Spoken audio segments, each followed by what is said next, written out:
Bonjour Jean-Yves, très heureux de te retrouver. Je suis encore sous le choc, enfin sous l'émerveillement de cette surprise que tu m'as préparée. On s'est connecté à quelques minutes pour cet entretien et, et j'ai l'impression d'être au fond de la salle à poser des questions. Oui, comme tous les bons élèves, hein. Oui, je suis un bon élève, alors un peu près du radiateur quand même, parce que je suis plus au fond, je suis plus au fond de la salle. Mais en tout cas, je suis très heureux de te retrouver. Tu m'as expliqué en quelques instants là, que tu avais prévu ce fond d'écran parce que c'était le thème de la créativité. Et c'est un thème sur lequel on t'interroge pas forcément très souvent. C'est un thème sur lequel j'avais vraiment envie de t'entendre justement. Mmh. Alors, tu as écrit beaucoup de livres, on viendra plus tard sur le détail de certains de tes livres. Mais une première question que j'ai envie de te poser, c'est à propos de cette notion de cœur. Tu, invites tes lecteurs souvent à vérifier si le chemin qu'ils suivent dans leur vie a du cœur et j'ai l'impression aussi qu'en tant qu'écrivain, auteur de plus de 70 livres, tu t'efforces le plus possible que tes livres aient du cœur. Alors, qu'est-ce que ça veut dire pour toi un livre qui a du cœur et comment tu t'y prends pour faire en sorte que ce soit le cas le plus souvent possible? En lien avec, ton travail là sur la créativité, c'est vrai qu'il y a différents types de lois qui peuvent nous diriger. Et donc, parmi toutes ces lois, il y a la loi du cœur ou la loi de l'amour. Mais c'est vrai que notre créativité, elle peut être, dirigée par la loi du plus fort. C'est-à-dire à ce moment-là, et il s'agit d'utiliser son intelligence, son affectivité, toutes ses ressources pour être de plus en plus dominant. Hein. Je pense là, par exemple, à la créativité des ours actuellement, hein, avec Des ours? le réchauffement climatique, comme tu le sais, Ah oui. ils n'ont plus de phoques pour se nourrir. Donc, ils vont être obligés de faire appel à une créativité instinctive et Mmh. là, de trouver d'autres menus pour leur subsistance. Donc là, actuellement, ils mangent des œufs, ils s'attaquent à des petites baleines et tout un tas de choses. Mais bon, leur créativité est au service de leur instinct et de leur instinct là, de dominance. Il y a la créativité de celui qui veut être le plus riche, là aussi le plus puissant, hein. Et là, il y a toutes sortes d'astuces, presque, certains diront un art pour devenir, de plus en plus riche. Il y a la créativité de celui qui veut être plus savant, hein, donc Mmh. là aussi d'enrichir ses connaissances et cetera. Mais personnellement, ce qui me semble intéressant, c'est la créativité du du plus aimant, hein. C'est-à-dire que là, Mmh. être créatif pour mieux servir et pour rendre peut-être les autres plus heureux et plus créatifs eux-mêmes. Parce que c'est ça le propre Mmh. je dirais de l'amour créateur, c'est de créer d'autres créateurs, d'inviter l'autre à développer sa propre créativité. Donc un livre qui a du cœur, c'est celui qui est habité par cette créativité de l'amour et qui rend l'autre à travers les paroles, bon, les paroles qui me sont propres ou qui sont celles d'autres personnes, et bien de stimuler sa propre intelligence, hein. Il y a des gens très intelligents qui nous éblouissent, mais qui ne nous rendent pas intelligents. Et puis il y a des gens intelligents qui nous rendent intelligents. Il y a des livres qui nous éblouissent, qui nous fascinent, et puis il y a des livres qui nous rendent intelligents, dont on peut, que l'on peut utiliser pour sa propre créativité. En tout cas, c'est ce genre de livre que j'aimerais écrire. Mmh.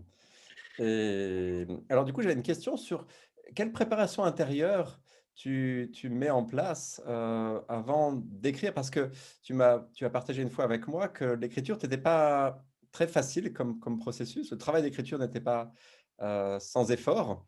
J'avais été surpris d'entendre ça d'ailleurs parce que quand on écrit 70 livres, on peut imaginer que tiens, ça ça vient facilement.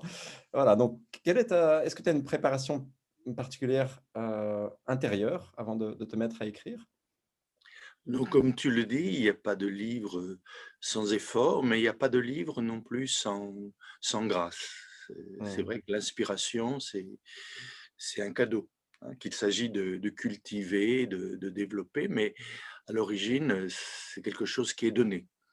Et si c'est donné, il faut se mettre en attitude pour recevoir. Donc pour Mmh. moi, la méditation ou la prière aussi, se mettre dans une attitude à la fois du corps, de l'esprit, surtout du cœur, pour recevoir. Parce qu'on ne peut donner que ce qu'on a reçu. Mmh.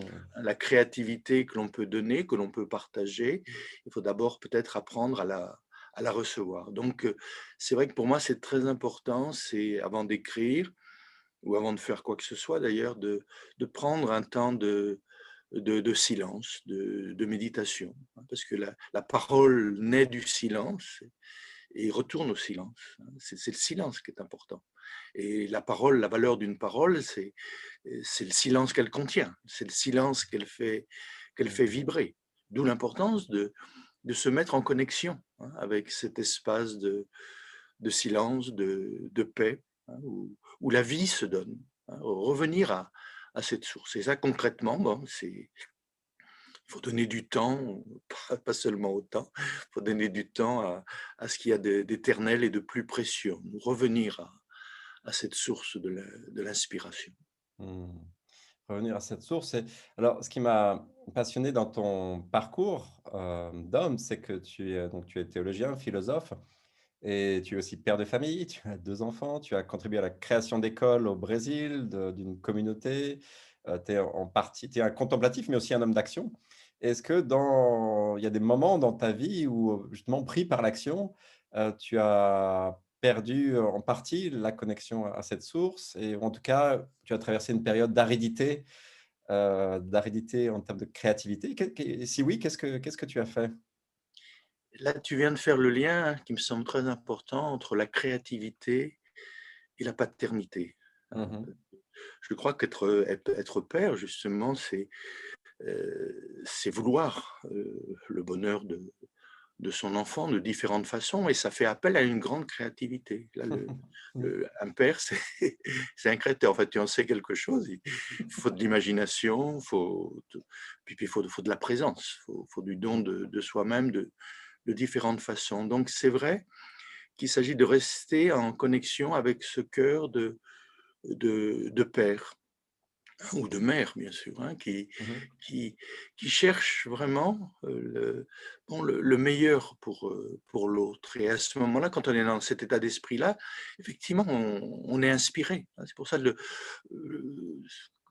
je dirais être inspiré, c'est être plus ou moins, amoureux. Quand on est amoureux, on a des idées, on a des actes aussi à poser, surtout quand c'est avec un cœur de père.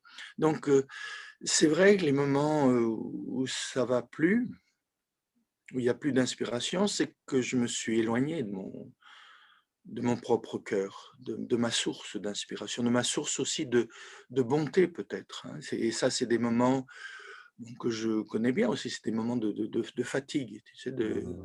on est Mmh. fatigué, on est épuisé, on est stressé, on fait trop de choses, on fait toujours trop de choses à la fois et là, au niveau mental, ça se bloque, hein, ça se bloque. Effectivement, notre créativité est complètement annihilée et je dirais l'exercice, c'est de faire descendre le mental dans le cœur.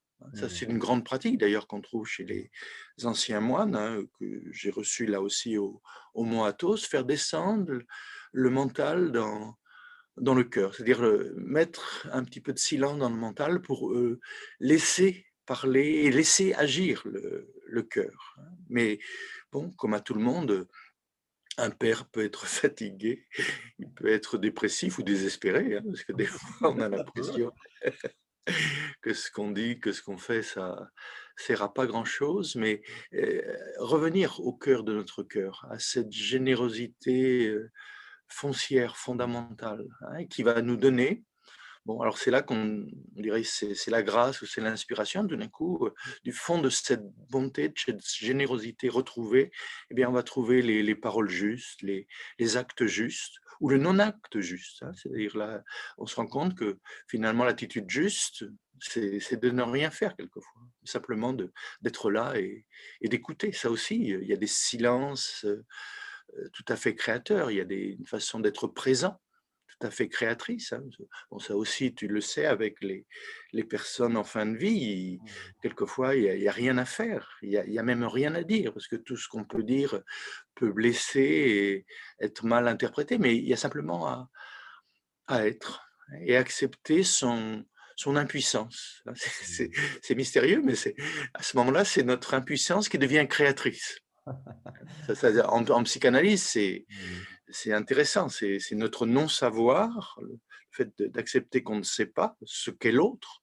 Hein. Mmh. Chaque être est un mystère, chaque être est unique, donc on ne sait pas. Il ne faut pas prétendre savoir ce qu'est l'autre. Et quand on est dans cette attitude de non-savoir, on est dans une pure écoute, et c'est là que l'autre peut se dire. C'est là Mmh. que notre créativité, c'est vraiment de réveiller la créativité de l'autre. Et à ce moment-là, se sentant écouté de cette façon-là, il va pouvoir dire des choses qu'il n'a jamais dites. Mmh. Alors, hem, ça me fait naître plein d'autres questions, mais alors, on ne suit pas une trame complètement préparée, mais je voulais absolument quand même ne pas oublier de te poser une question à propos d'un des livres qui m'a le plus intrigué parmi, tes nombreux livres, qui s'appelle, La danse immobile, qui est, ton seul roman. Enfin, tu as écrit des livres romancés sur la vie de Judas et la vie de Marie-Madeleine, mais La danse immobile, c'est un vrai roman au sens, strict du terme. Et un jour, je t'avais demandé, pourquoi tu en as pas écrit plus? Parce que, Heu, je sentais une forme de plaisir dans l'écriture, et quand je t'ai posé cette question, tu m'avais répondu, si je me souviens bien, que c'est pas ce qu'on t'avait vraiment demandé. On venait te chercher pour d'autres types de livres, des livres plus «sérieux» entre guillemets, des livres de théologiens, de philosophes. Et voilà, la question que j'ai envie de te poser, c'est est-ce que tu as pas quelque part en toi l'envie de te remettre à l'écriture romanesque? Et si oui, qu'est-ce qu'elle t'apporterait de plus que ce que de l'écriture plus classique de tes livres? Enfin, des livres qu'on attend de toi, en fait.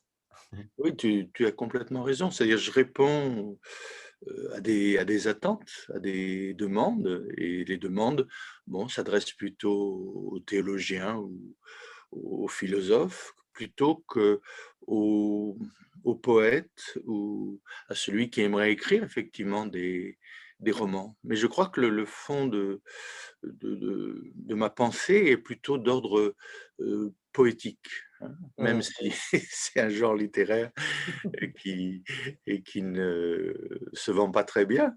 Hein. Je crois que et là, on est vraiment très proche du mot créateur, puisque tu sais qu'en grec, le mot poïétès, ça veut dire le créateur.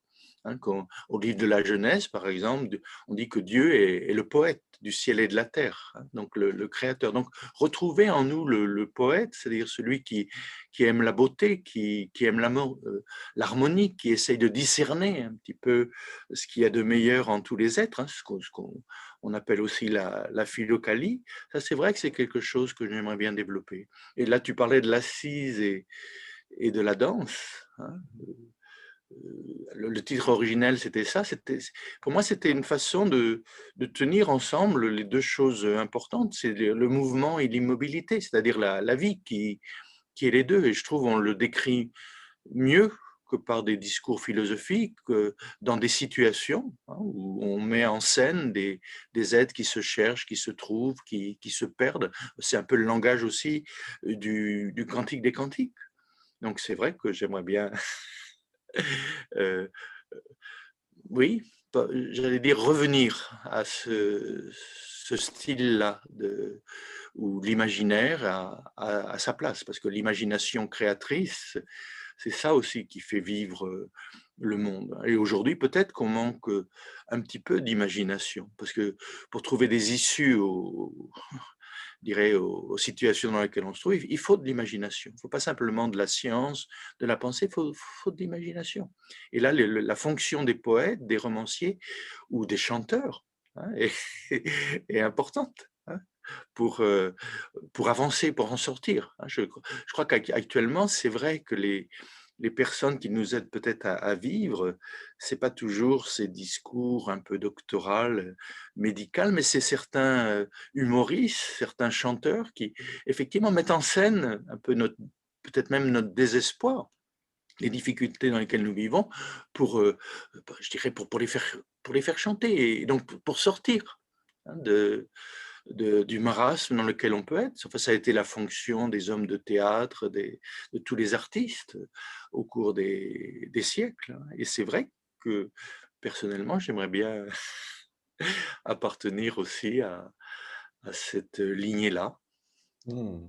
La lignée des bardes, au sens large, ça voudrait dire aller où on ne t'attend pas forcément, parce que maintenant tu es Oui, attendu sur oui, un oui, terrain. parce que, bon, alors ce serait pour moi quelque chose de merveilleux, parce que de libérateur d'une certaine image qu'on m'a un petit peu mis dessus, hein, ou toutes ces étiquettes Mmh mh. à travers lesquelles. Et aujourd'hui, c'est difficile parce que quand on correspond pas à son étiquette, quand on n'a plus son label théologien ou ceci ou cela, eh bien, on vous écoute pas. C'est-à-dire, non, c'est pas son domaine. C'est comme un médecin qui écrit de la poésie. C'est une lubie. C'est pas, ça peut pas être sérieux. Mmh. Non. Ou un chef d'entreprise. Il y a des chefs d'entreprise qui sont des vrais poètes, qui écrivent des haïkus, qui ont une imagination créatrice quelquefois délirante et bienvenue. Mais là, on dit bon, on ne va pas les prendre au sérieux. Et peut-être tant mieux après tout. J'ai C'est- interrogé récemment un chef d'entreprise qui écrit des chansons pour de heavy metal, donc de rock bien ouais, musclé, et non, c'était assez passionnant. Alors tu as mentionné tout à l'heure le mot philokalie, donc philos, l'amour, kalos, la beauté, si j'ai bien compris, donc l'amour de la beauté. J'avais une question sur le pouvoir créateur de notre regard aussi, dans des derniers livres en particulier. Tu parles de beaucoup de la philokalie, s'entraîner à porter un regard sur le monde, un regard qui célèbre, qui s'émerveille, qui remercie. Est-ce que dans cet entraînement à porter un tel regard sur le monde, c'est aussi une façon d'être créateur? Est-ce que notre regard peut être créateur? bah, notre regard est totalement créateur. Ça, c'est pas de la poésie, c'est pas de la philosophie, mais c'est de la physique, hein. Enfin, tu le sais bien, en physique quantique, les choses n'existent pas avant d'être mesurées, avant d'être regardées. C'est notre regard qui est créateur, hein. C'est aussi ce que Heisenberg appellera le principe d'incertitude. C'est-à-dire que les choses, telles que nous les voyons, elles sont imaginées, elles sont pensées, elles sont représentées, hein. Et même le scientifique, d'une certaine façon, crée les objets, la matière qu'il essaye de saisir. Donc le regard est effectivement créateur. D'où d'où la question, mon regard est habité par quoi? Par la volonté de puissance, de domination? Est-ce qu'il est habité par la volonté de séduction? Ou est-ce qu'il est habité justement par l'amour créateur, par la volonté de servir et de se réjouir avec l'autre et de créer de la beauté? Donc la philokalie, hein, donc à côté du regard scientifique, qui est un regard qui objective, qui mesure, qui analyse, à côté du regard philosophique, qui est un regard qui questionne, qui interroge. Et encore une fois, ce regard-là est important aussi, de poser des questions, d'interroger le réel. Le regard de la philokalie, c'est un regard qui célèbre, c'est-à-dire qui se réjouit de ce qui est et qui surtout remercie. La question du scientifique, c'est qu'est-ce que c'est, hein, oui, qu'est-ce qui constitue le réel, qu'est-ce qui lui permet d'exister. La question du philosophe, c'est pourquoi est-ce que ça existe, est-ce que cela a un sens. Et la question du poète, hein, ou de celui qui pratique la philokalie, c'est justement au-delà des questions, remercier ce qui est, hein. Donc il s'agit de savoir dire, savoir s'étonner. Ah, qu'est-ce que c'est que ça? Il s'agit de savoir dire oui à ce qui est. Et ça, c'est la plus haute des philosophies. Cette capacité d'adhérer, de ne faire qu'un avec le réel, dire oui à ce qui est, dire oui à son nom et à ses noms, hein, de tout ce qui nous habite. Et puis enfin, la grande parole, c'est merci, savoir remercier ce qui est et célébrer ce qui est. Et là, bon, il y a des choses qu'on ne comprend pas tant qu'on ne les a pas remerciés, hein. Mais même des choses désagréables, hein. Je crois que on ne comprend pas sa maladie, par exemple, Mmh. si on ne l'a pas remercié. Tu Et en parles tout à l'heure. c'est en la remerciant que cette maladie va prendre du sens. Non seulement elle est acceptée, mais elle est accueillie pour qu'on en fasse quelque chose, pour qu'on en fasse de la conscience, pour qu'on en fasse une occasion de conscience et peut-être même d'amour, hein. Et à ce moment-là, à travers ce merci, il y a notre créativité qui de nouveau se réveille, hein. Donc la philocalie, je crois que c'est quelque chose d'important à développer, c'est d'aimer ce qui est beau en toutes choses, même les choses les plus pénibles quelquefois, arriver à découvrir cette étincelle de beauté ou de clarté, et puis remercier ce qui est. Parce que c'est à partir de ce qui est que on va pouvoir transformer le monde. Tant qu'on n'a pas dit merci aux choses, on les transforme pas. Mmh. Et ce principe pour moi a été, ce principe, il y a des choses qu'on ne comprend pas tant qu'on les a pas remerciées, il a été vraiment fondateur. Je l'ai compris grâce à toi quand tu parlais de ta maladie, la maladie que tu as traversée. Genre, quand tu as parlé aussi de ton approche de la vieillesse, où il y a certains sens qui s'éteignent ou qui se ralentissent, mais d'autres qui s'ouvrent aussi. Et je l'ai compris lors d'une mémorable soirée sur le boulevard Saint-Germain où tu dois t'en souvenir, où j'avais commandé une salade hors de prix, et famélique qui m'avait profondément déçu et voilà, j'en suis arrivé à remercier cette salade, ce moment, avec les souris qui passaient derrière, si tu as te souvenir aussi, qui passaient sur le sol, dans ce grand café prestigieux du boulevard Saint-Germain. Donc et j'y pense souvent, voilà, il y a des choses qu'on ne comprend pas tant qu'on les a pas remerciées. Et à t'écouter parler de la philocalie, je me dis: «Tiens, qu'est-ce que du coup tu aurais envie de dire à une personne qui te dirait: «Moi, je ne suis pas créateur, je ne suis pas créatrice», parce que quand voilà, quand on parle de la philokalie, tout le monde, en principe, est capable de s'entraîner, en tout cas, à ce regard, créateur différent sur le monde. Voilà, qu'est-ce que tu as envie de dire à quelqu'un qui te dirait: «Je ne suis pas créateur, je ne suis pas créatrice»? Bah, je lui dirais d'aller dans la forêt ou dans la prairie, ou d'aller prendre un bain, si on est proche de la mer. Parce que notre nature, la nature en elle-même est créatrice. Elle n'arrête pas de créer du nouveau, hein. La création est perpétuelle. La créativité n'arrête pas. Et donc, si on va un petit peu dans la nature, on se reconnecte avec cette nature créatrice, hein. Et l'être humain, faisant partie de la nature, je dirais, nourri, hein, de cette inspiration de la nature, bon, de voir un peu tout ce qui peut fleurir, chanter. Enfin, c'est toujours bouleversant, hein, de s'immerger dans la nature. Et là, on renoue, hein, avec cette énergie créatrice qui nous habite, hein, qui est la présence de la nature en nous, hein. Et on se rend compte que ne pas être créateur, c'est contre nature, hein, mais que notre nature est vraiment créatrice. Il s'agit de lui permettre d'exister. Et ben ça demande un petit peu de détente, c'est vrai, d'accueil, hein. Encore une fois, recevoir cette énergie, cette force, cette imagination pour pouvoir la partager. Merci Jean-Yves, j'essaye, à chaque fois de faire tenir ces entretiens dans un format à peu près d'une vingtaine de minutes, donc j'ai encore plein de questions à te poser. J'essaierai j'essaye en ce moment dans un livre que je consacre à ton travail de partager les principaux enseignements que tu nous offres sur la créativité et sur bien d'autres, sur l'amour, la vie, la mort et ce que les expériences que nous avons à faire au cours de notre vie.